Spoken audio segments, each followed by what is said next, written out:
um, the continued use of whether to bring it to related to the topic of whether CDMOs with multinational footprints can have a meaningful impact on either on the way that we think about those questions or execute on them. Yeah, it's a good point. It does seem like a lot of the big pharmas are increasingly partnering or establishing a footprint or a venture in China. And so certainly a global footprint for US or European or North American, whatever CDMOs, um, potentially with partnerships in Asia could be an interesting strategy. Yeah, I But think it's it's a combination, right? It's access to the patients and then it's controlling the costs. And it's difficult to kind of thread that needle consistently from program to program, sponsor to sponsor. Yeah. And I think, Japan used to be, the regulatory paradigm du jour, 10 years ago or so when, they came out with the really aggressive pathway to market there. And I think there's a lot of lessons learned there, both for foreign companies that have gone in and the Japanese. But I think there's an interesting introspection going on in Japan now to figure out how they can learn from that experiment and how they can evolve that paradigm and framework to to optimize based on what has transpired there. And I think that'll be interesting to watch. most And then definitely.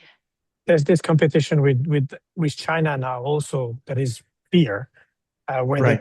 Japan claims that they can do what China is doing at the same pace with the same benefits and all this, but they have to show it a little bit more and maybe communicate more about it.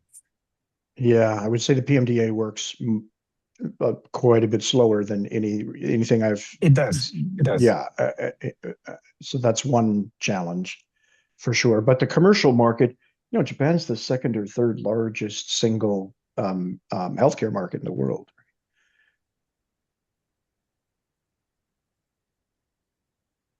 So the payoff is there for sure.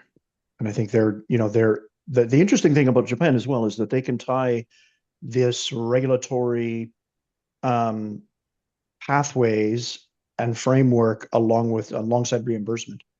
And so the two are, quite a bit more connected than might exist in some other countries.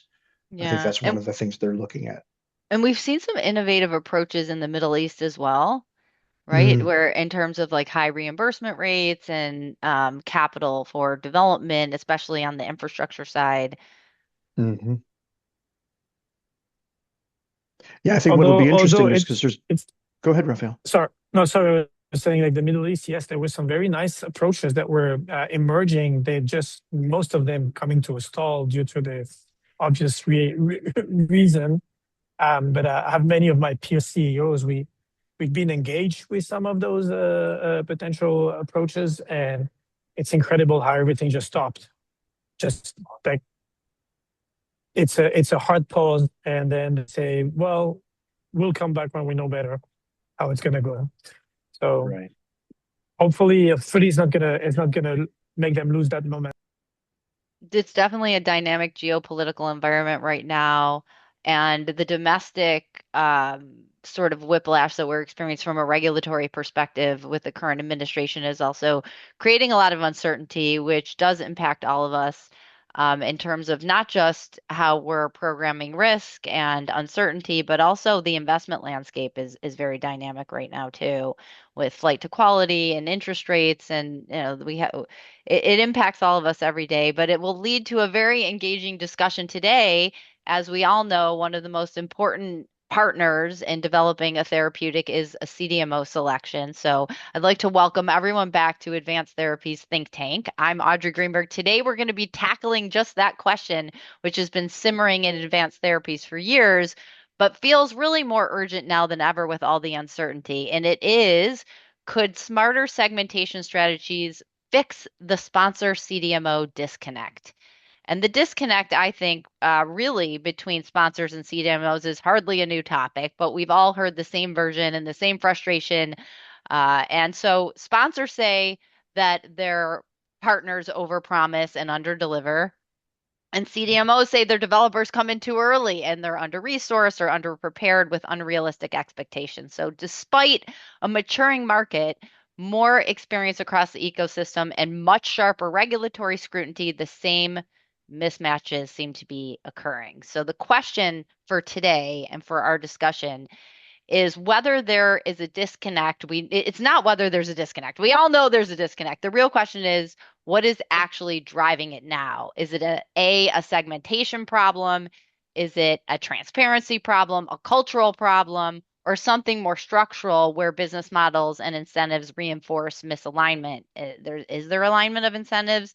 It's very difficult to tackle that issue. And so there's a lot to unpack in this discussion. As you can see, we have a great group of people assembled to help us tackle it. But we don't want to recycle complaints, although that is fun. We're here to challenge assumptions and push toward what better matching and better partnership could actually look like. So to start us off, I want to put out a simple but important question on the table.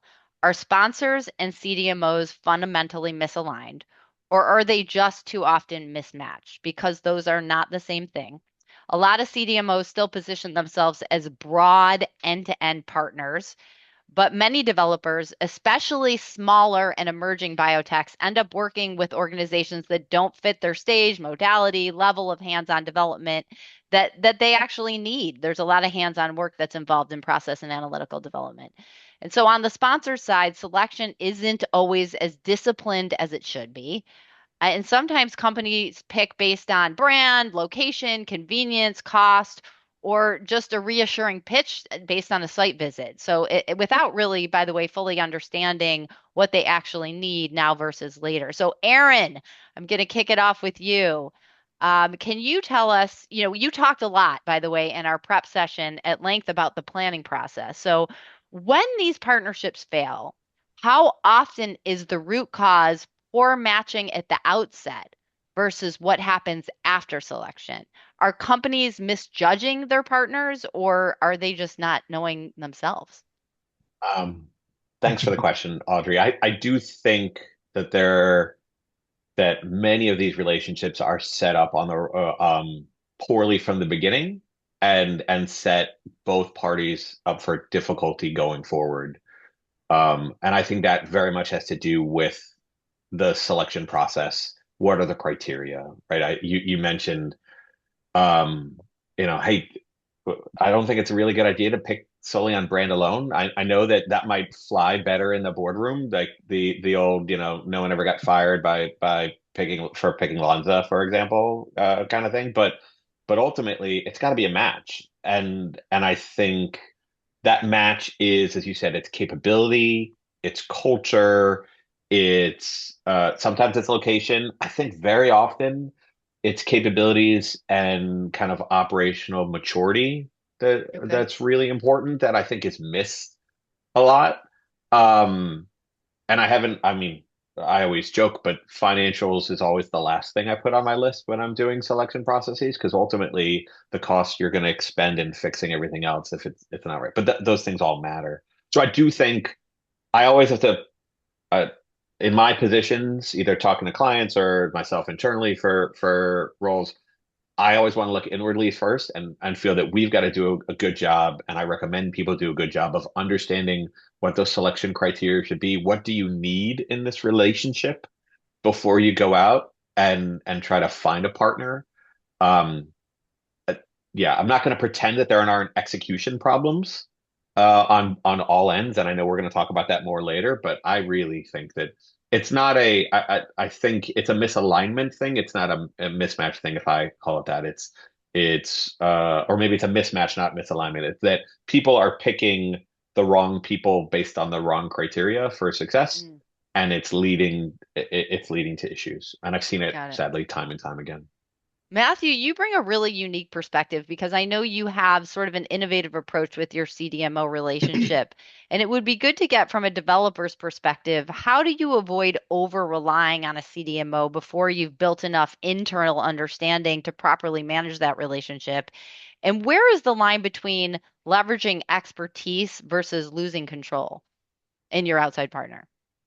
Yeah, thank you for the question. Yeah, but it's probably because we've been around for many years. 15 years ago, we started to develop our process, and we didn't have that many, and we're based in France, basically. There was not that many people who could help to in the process development at all. So in any case, we had no choice but do it ourselves. And I think that was a very good choice because that's the way you really master your product is process, as you know, and if you are not on top of your process, you may be completely relying on your partner at the later stage, which is in any case going to be they're going to be in the way, and that's what we've seen phase 2, and now we are preparing for phase 3. You've got changes all the time, hopefully not anymore in phase 3, but Right. you need to adapt your process. Just an example, we were doing all our experiments in our lab with healthy donors, very healthy and young people without comorbidities, and we talk about disease in for heart attack patients which are 60 years plus with a lot of comorbidities. And so when we enter in phase 1 with our well-defined process prototyping, we were actually very surprised to see that it doesn't work at all in those very sick patients. And so we had to go back to our books and do it again. And that would, with all the expertise we've developed on the process ourselves, we've been flexible, agile, and very quick to change different parameters and make it happen. And so Very good. I think it's and that's another thing to make it align well with your CDMO. If you don't know what you're talking about, it's very difficult to know what you expect from those guys in front of you. And that's what we had at the beginning. We were not so much aware of what we really want because we didn't have internal resources to judge whether what they say was good or not. You cannot communicate. All the meetings are actually wasted. So it's important, I would say, to be on top of your process as much as you can at the real beginning to keep you lose a bit of time for sure. It's not speed. You don't have the infrastructure. You may not have all the resources available and the expertise. You may make mistakes because you have not anticipated things that maybe a CDMO have seen many times before.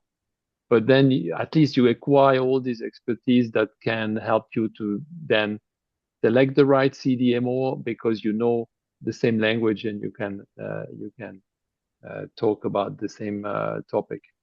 Yeah, that's a really great point. You have to understand not just the technical specifics, but also sometimes milestones and financial specifics and what the definitions are within the deep definitions in the contract. Sometimes it comes down to that.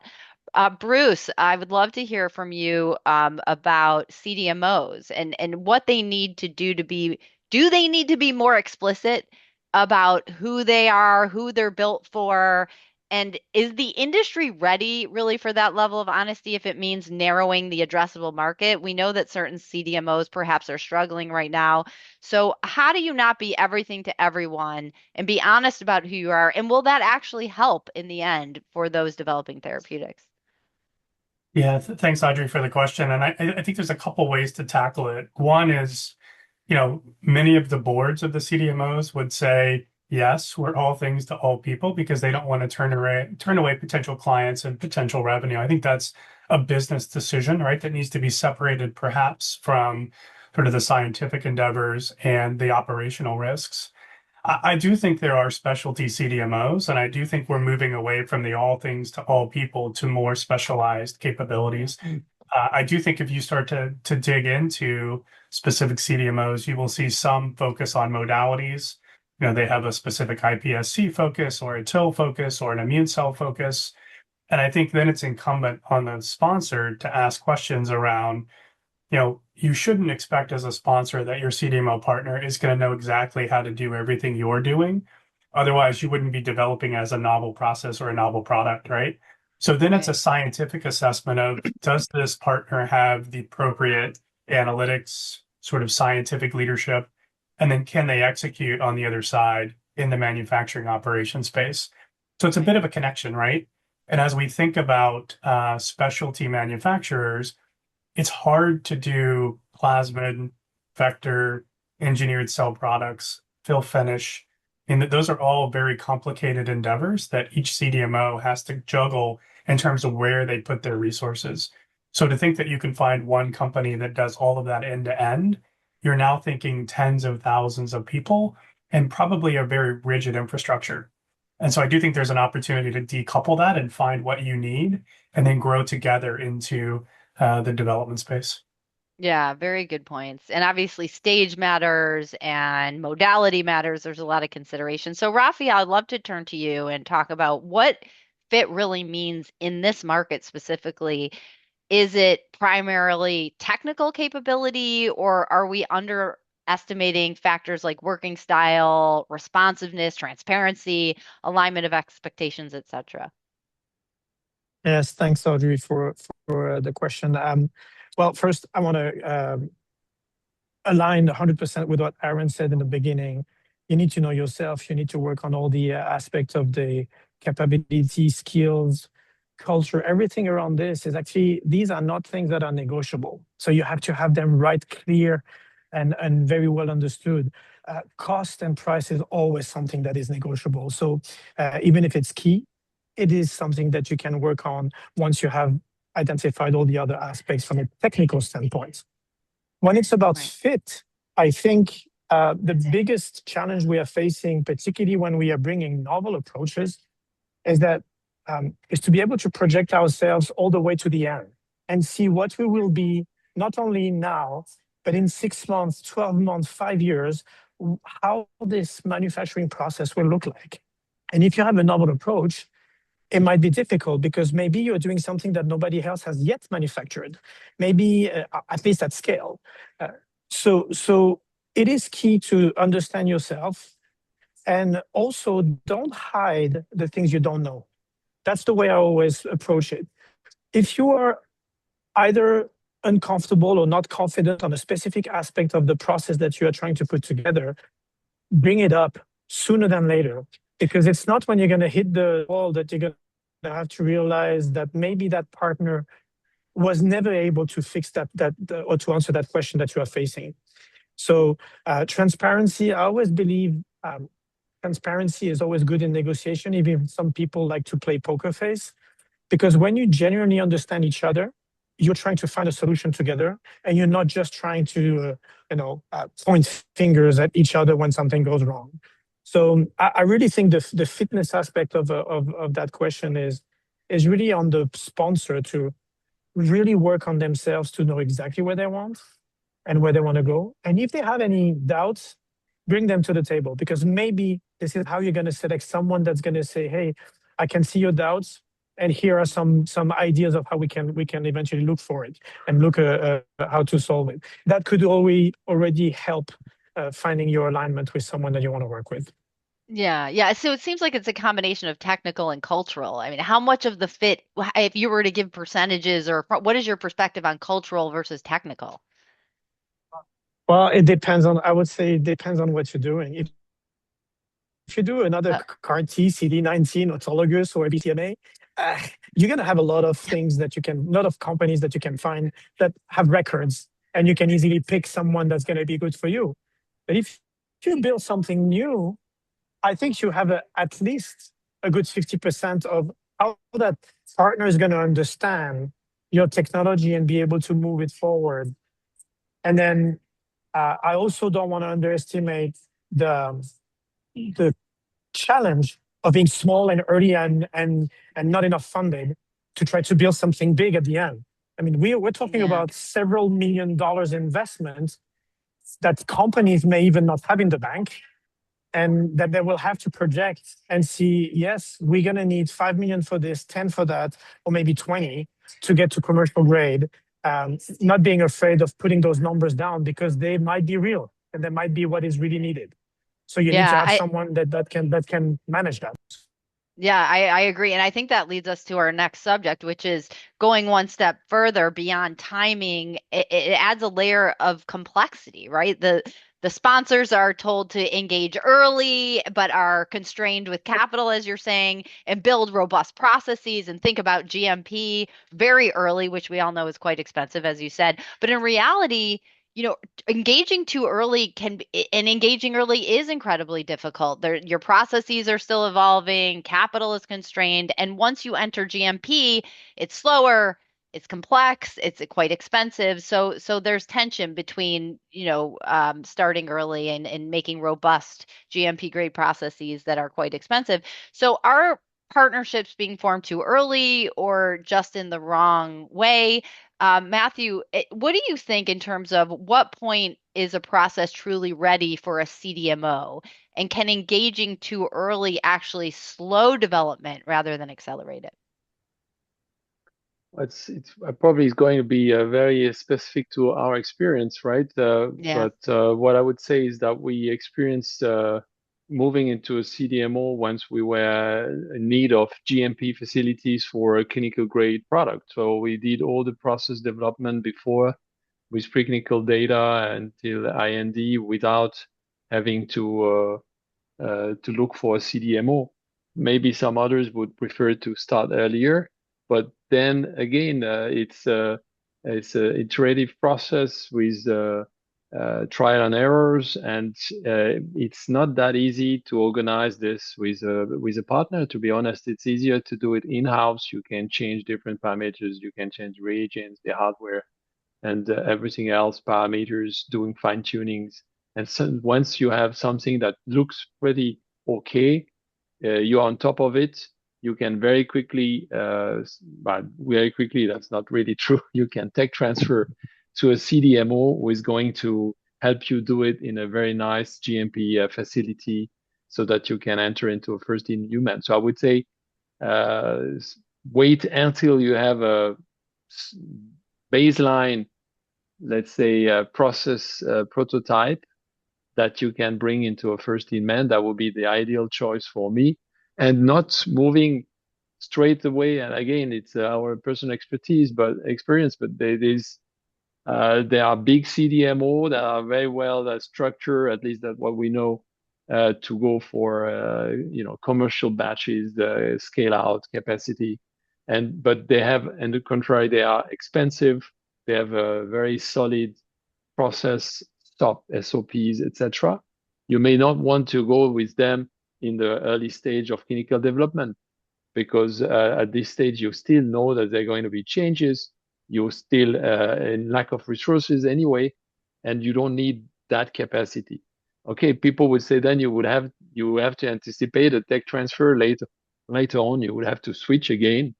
But if you're on top of your process because you did the development first, then it's not such an issue to switch again to another CDMO. It's of course an additional cost, but in any case, after each clinical phase, you have a stop and go, right? You have a certain time where you can't really start the next phase. I mean, hopefully, some of them have enough money to go ahead and straight away move it from phase 2 to phase 3.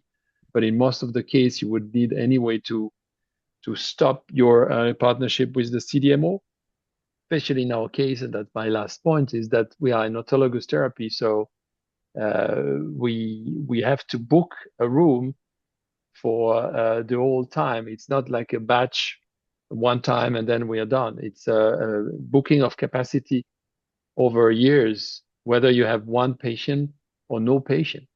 Yeah. And this is where you really have to stop at some time. Takes maybe 6 months, 12 months until you start again. And then whether it is with the same CDMO or was a new CDMO, you have to go back to a qualification and tech transfer again. So my I'd say my proposal would be to keep on hands-on as much as possible in preclinical work, get GMP facility and GMP partners for the first clinical trials with a smaller CDMO that is agile if possible, and then once you are convinced you can go into phase 3, then it's worth to go for a bigger, stronger CDMO that has the commercial capacity to follow up in the post-market approval. Interesting. Very true. Optionality, flexibility, transferability, it's all worth a lot in terms of being able to be nimble. And certainly having a rise in these virtual companies where folks are outsourcing, that sort of complicates things a bit. But Aaron, how much of the problem is that companies enter these relationships before they're really ready to manage them? I mean, we have the technical aspect of the organization, but you also have the outsourcing relationship managers as well. What capabilities do you think a sponsor should have internally before going to outsource? Yeah, thanks, Audrey. I will say this is just like I said earlier that the kind of selection process I see could use work across lots of companies. Managing the CDMOs is another one that's clear. Very often I come in and I see that come into a company and they're complaining about the CDMO. The first thing we do is look internally and go, okay, how are we managing that CDMO? Do we have a clear governance structure? Do we have a clear operating structure internally? Do we have clear resources with those capabilities? The answer is usually no. So from my standpoint, um, kind of alliance management, which is involving in it's a little bit of project management, a little bit of relationship management, but ultimately the person who is accountable for whatever work that CDMO is doing, to me, that's an important role. Obviously, the technical side is really critical because I think one thing that people also forget is that there's certain things you just can't outsource, right? Like you're ultimately owning the risk of your on the program, so you have to know your product better than anybody else. And so that technical understanding, whether it comes from your process and analytical development team, whether that comes from an MSAT team or whatever you call it, process ownership has to remain with the sponsor no matter what service we're doing, even if ultimately you're paying a CDMO to do process development, it's still got to flow back and that understanding needs to come back to you. And then obviously there's the quality side of things to make sure it all ties together. Those are kind of the key things I always look at, but ultimately the capabilities involved with process understanding is critical. Setting yourself for success to gather the data at the frequency you need it to understand your process and make sure that it's flowing back and forth. That overall operating model, I always used to like to call it a virtual site team. It's just like a normal manufacturing site. It's just there's most of the work is outsourced to someone else, but you have to manage it like it weren't. And just remember that ultimately it's your responsibility. And I think people will be in a lot better spot as opposed to this idea of I can pay someone to do the work and now all the risk is on them. Yeah. Ultimately, I'm still accountable as the developer and I got to work with the CDMO to do it, but it's my filing, it's my IP, it's my process. So I think that's critical. Yeah, it's your baby. It's Is our it baby. realistic, do you think, to expect a CDMO to support a product all the way from early development through commercial? Or Bruce, do you think companies assume from day one that, like as Matthew said, that they're going to need to transition partners? Yeah, I think it's a bit of a Goldilocks scenario, right? And I'm going to defer to say it's product specific, but if you think about your baby, if you will, right? The question is, what is your next inflection point and what is your next milestone? So if you're an early academic spin out and you're looking to get 6 patients worth of clinical data, and that will trigger a funding milestone, that CDMO relationship may look very different than a mid-stage biotech looking to invest in commercial readiness. So, I would say you should have an expectation that the CDMO can accomplish your development plan, right? And if your development plan is through commercialization, then you need to find a partner that has the capability, infrastructure, and facilities to support that. If you're really looking for a clinical inflection point, then I think you have more flexibility. And I think to Aaron's point, ultimately you are responsible for the filing as the sponsor. And so ensuring that your partner has the ability to generate the clinical data and the development data is important. So I think that begs the question of, small, flexible, nimble, scientific, large infrastructure, commercial, both might not be the right fit. So you need to kind of find the Goldilocks scenario where someone in the middle that has all the capabilities and can grow with you into that commercial space may require the diligence to say, do you have the financial support?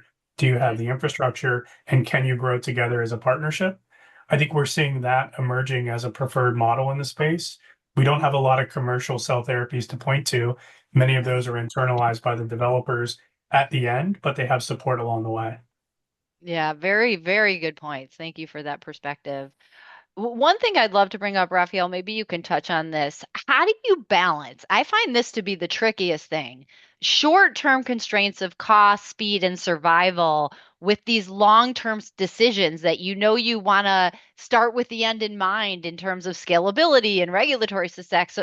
So are companies still making decisions that they know that they're going to have to unwind later, or are they doing it right from the start?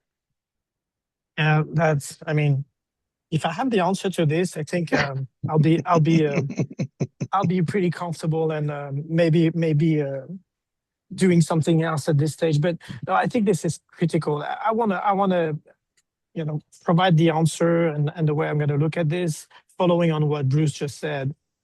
I'm going to say it again. You need to have a clear plan. You need to have a very clear vision of where you expect to go. Yes, there's going to be some holes in the racket.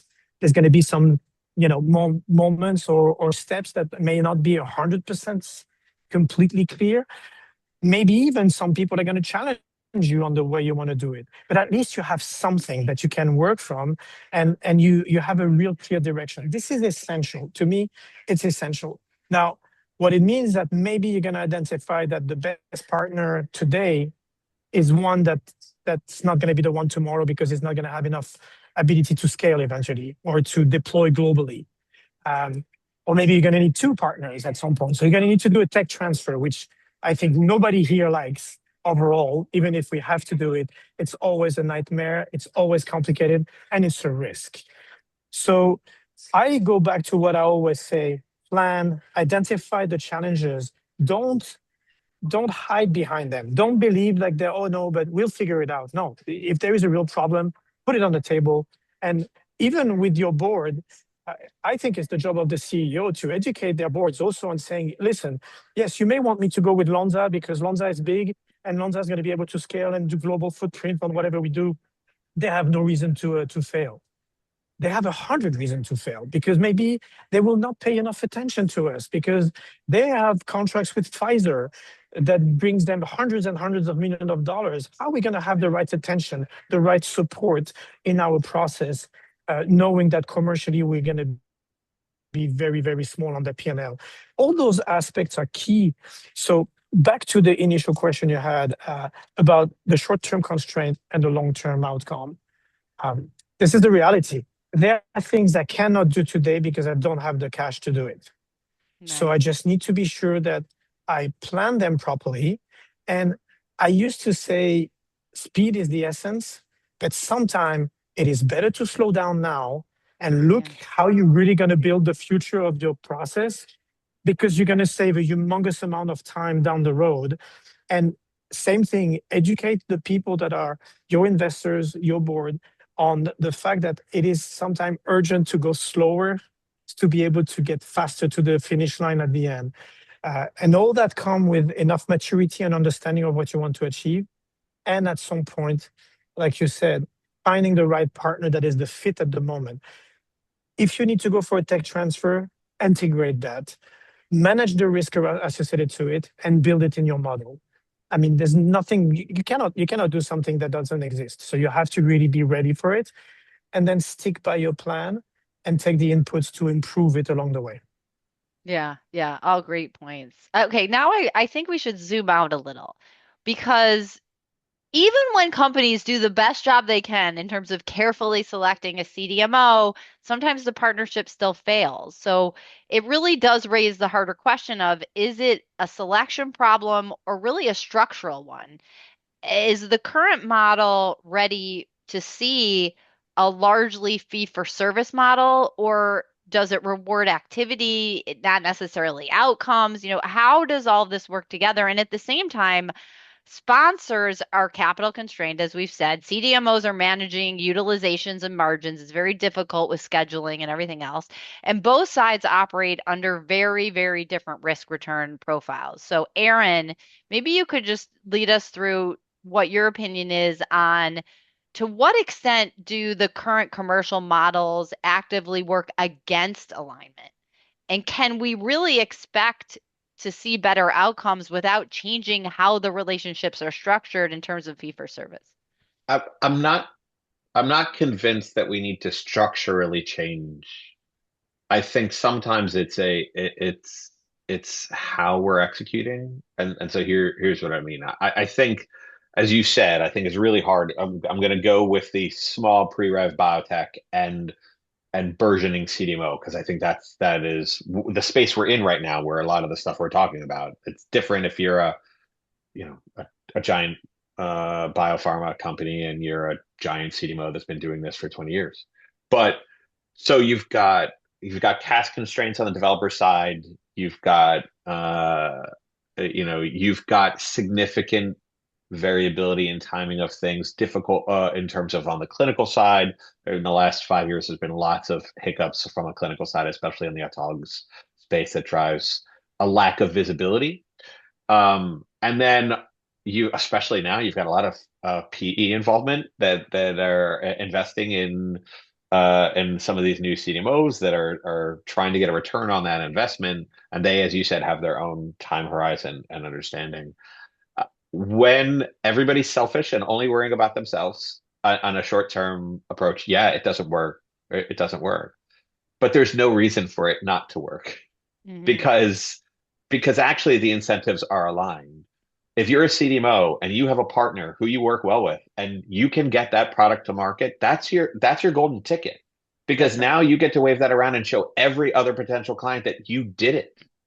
I think I might have, when we were talking before, used the example of Rosalind. Like Rosalind, they weren't at that place before, but they worked with CRISPR and they got Casgevy to market, and they can tell everybody that now. So every CDMO who has not commercialized the product is dying for a product that could. And companies that need a product have a product that need to be commercialized need to find a partner to do that. So I actually don't think that there should be as much of a disconnect as there is. But again, a bit of communication about this, understanding that this is a shared relationship, and it's a partnership. It's not a pure fee for service thing, and the like. And I think you'll get better communication, you'll get better alignment, and better kind of look at this as shared wins.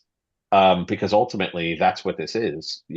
Both companies succeed, patients get what they need, etc. So yeah, there's going to be details in terms of the explicit commercial model of, Matthew talked about where they need a dedicated suite, and other places about shared, etc. Those are hard, but I think those are manageable based on good communication, good alignment of or understanding of what success looks like, and realizing they're going to win together or lose together. So I don't think structurally there's a major disconnect here. That's just my perspective on it. No, it's a good point. I think in the early days of CBM, we were doing a lot of equity in lieu and doing investments in some of our clients. And it was interesting to see how those relationships evolved over time versus the ones that were fee for service. And everyone knows that works at a CDMO that as you're saying, the holy grail or the big win is getting commercial repeat batches, as that's where the margin is, and certainly having an FDA inspection and some of those other things, commercial sites, is great for getting other business. So I agree, Aaron, with all your points. Matthew, there's often a push toward deeper alignment, as you've talked about, and as we're speaking to right now, shared risks, long-term partnerships. But I guess my question is, as we're talking about from your experience in practice, do those approaches meaningfully change behavior and outcomes? Well, I must be very transparent here. I didn't have that chance to have a profit sharing type of agreement with any of the CDMO I've been working with. But I've been lucky to have, and this is probably a kind of French thing, that we have some CDMO that are like public-private groups. Yep. And therefore, they do not have the exactly same business model, right? They don't need to be profitable. And so they are really helping to develop the company, and they're happy if they are covering their cost. And so in that case, very useful for us in the very beginning, in the first clinical stage. But I think in the later stage, they were not able to follow up then in the commercial or phase 3 stage. Then that's where I think you have been able to show positive phase 2 data. I mean, you've de-risked a little bit, or even a lot compared to before clinical stage. You would expect the CDMO could also then take a little bit more of risk. It's not as risky as it was before. You may want to expect some kind of profit sharing agreement. Doesn't need to be equity in the company. It could be some different options of deferred payments, or they have to cover their cost as well. But then they have all the upscale and the royalties that they can get out of it. Of course, they cannot bet with all the different 10 or 15 customers they have. They may want to pick up a few of them. They think this is the one they want to. And probably those strong CDMO that are making recurrent business profitability in other type of products have a little portion of their business that they can put a little bit more at risk. So I would expect that the feasible future situation we could get is that there are some more profit sharing agreements for some specific customers, and especially in those CDMO that have the strengths to do it, because it remains a risky, and I understand very well that the business model of CDMO has nothing to do with high risk, high return, right? It's more of a recurrent cash in to cover your capex investments at the beginning. So yeah, that's the experience is quite unfortunately not yet at this level, but after this meeting, I'm going to go back to my CDMO and try to manage something. That's funny. And I love what you said about, it's not necessarily this direct equity type structure. It could be creative contracting terms instead of milestone-based payment arrangements, which I think is also quite creative and interesting. Bruce, from a CDMO perspective, what would a truly aligned model look like, and is it actually feasible in today's market? Yeah, that's a really, really tough question, Audrey. But I think if you think about the constraints, and if you go to the theory of constraints, right, it's early clinical development for, safety gated patients where you're making one batch a month or one batch every other month is a very, very expensive endeavor. And so you're asking your CDMO partner to have all of the infrastructure, all of the equipment, all the overhead, all the testing, all the QA release, and you're giving them a single batch payment, every 6 weeks. And so it's not a profitable endeavor until you get to the numbers of batches. To your point, commercial, right? That recurring revenue changes the financial profile. And so I think a strong aligned relationship is one where you charted out the path from early clinical to commercial, and you understand the economics through clinical development. Now, CDMOs are bearing some risk that the clinical outcome for the sponsor will be positive. And then the sponsor's bearing some risk that there'll be some bumps along the road as they need to make process changes, or, they have challenges in the clinic in terms of patient material not behaving the way healthy donor material behaved. But that's really all about building the relationship and having the prospective runway to say, 3 years from now, I'm not just going to tech transfer to another large commercial CDMO and leave you with all the early sort of overhead where you really weren't able to recoup your costs. So for me, I think that alignment is really important as you do your CDMO selection. You have the conversation with your potential partners around what's the near term and what's the long term, and what are some of the milestone decision points to make together. Is this relationship working? Yes or no? Do we want to continue with the next molecule, and or are there ways to optimize the utilization of suites with partners? And we've got some industry academic collaborations that we're starting to build, and some of those may allow us to optimize GMP suite utilization and find ways to make cost of goods lower for a consortium and suite utilization higher for a CDMO partner. So we're starting to think in creative ways around how to optimize some of those relationships. Very interesting. Yeah, I mean, for those of you on the call, it's been interesting to see the evolution of captive manufacturing inside within the therapeutics company and then to an increased outsource model, going from 50% to 80% in terms of therapeutic companies outsourcing. It's very expensive to build GMP manufacturing space up to $2,000 a foot. And it's not just the upfront costs in terms of the equipment and the build, it's also the maintenance costs and the labor costs. And if you don't Yes. have suite utilization, it's an expense. And then you're talking about high turnover, perhaps, and maybe less so in today's market environment. But Raphael, it'll be interesting to hear from you in terms of all this change that's happening in CDMOs. We're hearing about consolidation, mergers, acquisitions, maybe even shutdowns. What happens to best fit options? And does the consolidation in the market improve matching and selection, or are we just limiting everybody's choice? Well, unfortunately, the consolidation is a necessity, whether we like it or not. We have less and less biotechs that are moving forward, particularly in advanced therapies, because many of them, unfortunately, couldn't pursue either because of the technology not be delivering, or sadly, just because of lack of capital to be able to push forward. So that consolidation has to happen, and it's a little bit, if you want to look at the glass half empty or half full, it's really what we want to do with it. I think this is where I want to hope, and I'm part of the people within particularly the 83 group, where I keep saying we have to work better together, all the different partners, because nobody's going to help us building up our business. It's going to be on us. And when I say us, it's not just the biotech or the CDMOs or even later the CROs, whatever. It's all together that we're going to make that work. So if we want to face the consolidation in a positive way, let's ensure that we don't drop the ball on novel approaches that may be small today because very few people are doing it, but are still needed to address the unmet need that we're looking after.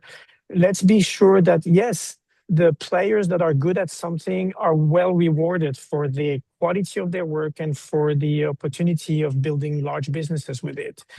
But don't forget that at the end of the day, and I said that in the chat also, is that it's a people's business. We need to work together. We need to find teams that are able to align, literally daily work together and agree on hard things to agree on, and be able to have those hard conversations and find solutions. It's about solving problems. Our business is always about solving problems. So I actually think that like every rebirth, if you can call it that way, we have a chance of making it better. We have a chance of using what we learned through the processes of our different falls, our different mistakes, sometimes things that we are not responsible for, but just arrived, incorporate this and bring it to the equation to be sure that when you're going to select a partner, you will really have someone that has the same understanding than you in building whatever future therapy. So I want to be optimistic. I'm very often pessimistic, but I want to be optimistic that at some point we always say the ones that are still alive at the end of a crisis like ours are the strongest one. Let's prove it. Let's show everybody that we are the strongest one. I'm going to just take an anecdote of investors constantly challenging us on, we built an allogenic technology with Enkilt, and we are just pushing the idea that there is a chance that it's ready for prime time. And people challenge us, say, oh yeah, you have a lot of things to solve manufacturing-wise, and the science has yet been able to deliver whatever. Yeah, but I trust our industry, because I remember 30 years ago when we started with antibodies, people say it's never going to work. When we started with CAR T, people were saying it's never going to work. And again, people, when we go with allogenic or in vivo, many are saying it's never going to work. We have been able to solve key problems, even very hard problems. And I strongly believe that the people behind are the ones that are going to make a difference. I believe in us leaders and in all the people that are supporting us in trying to solve those equations. So I think this can be an opportunity for better fit options between the partners.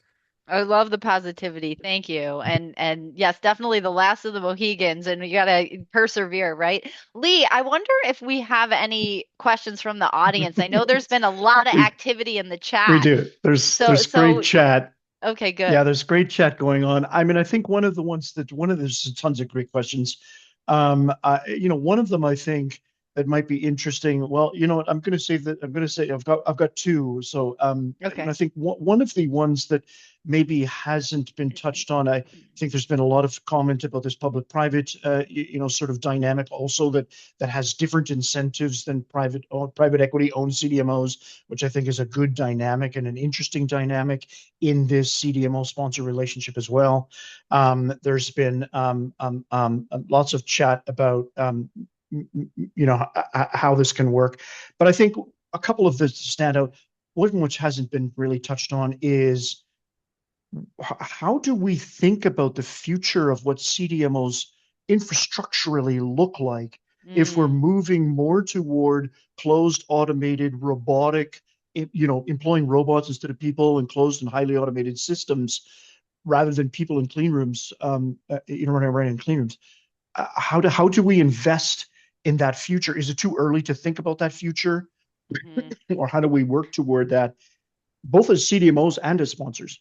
Yeah, it's such a good question. And it's not just, by the way, an automation investment, which requires No. a very different, especially in the age of AI, if you're wanting to collect all the data, you need the cabling and the infrastructure and the machines that can capture all the data and store the data. But you also need to think about modality, right? Because a chemical process is very different than a biological process. And where is the industry going in terms of modality? And I think in the early days of CBM, we were really planning to build our suites in a modular way so that you could roll in and out different equipment. But the grade of the room is really hard to change depending on what you're automating. So there's a lot to think about. And as you said, it's expensive to build this space. So I'd love to get, others' perspectives on this. Aaron wants to Yeah, take this one. Yeah, take it. I'm going to disagree that there's a change, right? And so there's physically, right, rooms, design, all that stuff. It's still plan, source, make, deliver. It's still, you need to be good at alliance management. You need to be good at tech transfer. You need to be good at process development. You got to be good at operations. And so again, I understand my biases. I'm an ops guy. I'm through and through, right? So I think too often we're differentiating between these different modalities on a shop floor like manual manipulation thing. But if you go up a level from a more macro level, it's the same stuff. Those are the capabilities that, right? I want CDMOs that know that they have a process for tech transferring in that guarantees success when we get there. I want to know that when we put something into production, they're actually going to execute it the way I need it to. They're going to have the level of control. I would argue, sure, robots, whatever, sure, that might make it easier about the repeatability, right? From that standpoint.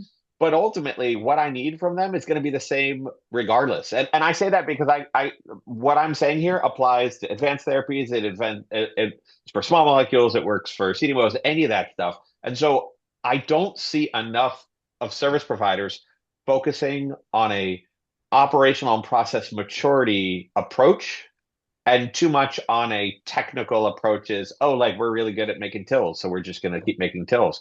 Cool. You know how you'd be better at making tills? Upskill your overall operating process so that you make tills the same way every single time, and then I could put in a different cell type, et cetera. So that's just my rant about how I think that if we look that way, it'll help. But don't you need a different grade space if something's fully enclosed? And that very much changes the build and the cost. And I mean, Yeah, it is no, that is from an true. That is investor true. in But CDMOs, it's a very different perspective. But you asked capabilities, that's a physical plant bit. And you're right? But my point is, I could go if I've got a CDMO who's really good at it and they start moving into that place, they're gonna either build out space for it, cool, or have to have a different facility for it, cool. But they still have the overarching operational capabilities on top of it. There's nuance, right? And you're right. But I think and I loved the approach you guys had at CBM from that standpoint. But yes, and one of the other bits of technology, well, that's a different conversation, is that how easy it is from a physical plant perspective to implement it, because it requires a completely different physical plant versus I could just pop it in like it's a piece of lab equipment. Those are different barriers to innovation right now. But Right. Raphael ultimately, wants in on this one. yeah, go for it. I just I just wanted to emphasize actually what you say, Aaron. I actually agree on the different aspects you bring in. I also want to bring something. We talk about automation. We talk about like improving all these processes.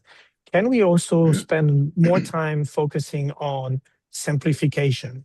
How can we align on having processes that are repeated and that can be repeated across multiple modalities if possible? And not try to everybody create his own little tricky different thing for IP consideration or for to overly differentiate and say, hey, I'm unique. Nobody else does what I do. And nobody else can ever do what I do because I own everything about it. This is what's going to potentially kill us down the road. Because if we Right. have 10,000 different products and 10,000 different processes, we'll never be profitable. We'll never be able to scale and we'll never be able to simplify. And we will always be perceived as the segment of the industry that is like for the elite or for just Artisan. the Uber. Yeah, exactly.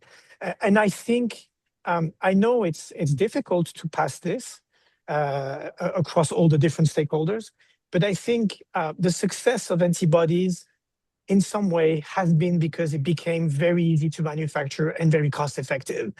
And then everybody's going there because they know that they're going to be able to be profitable pretty quickly if they hit the mark on the science.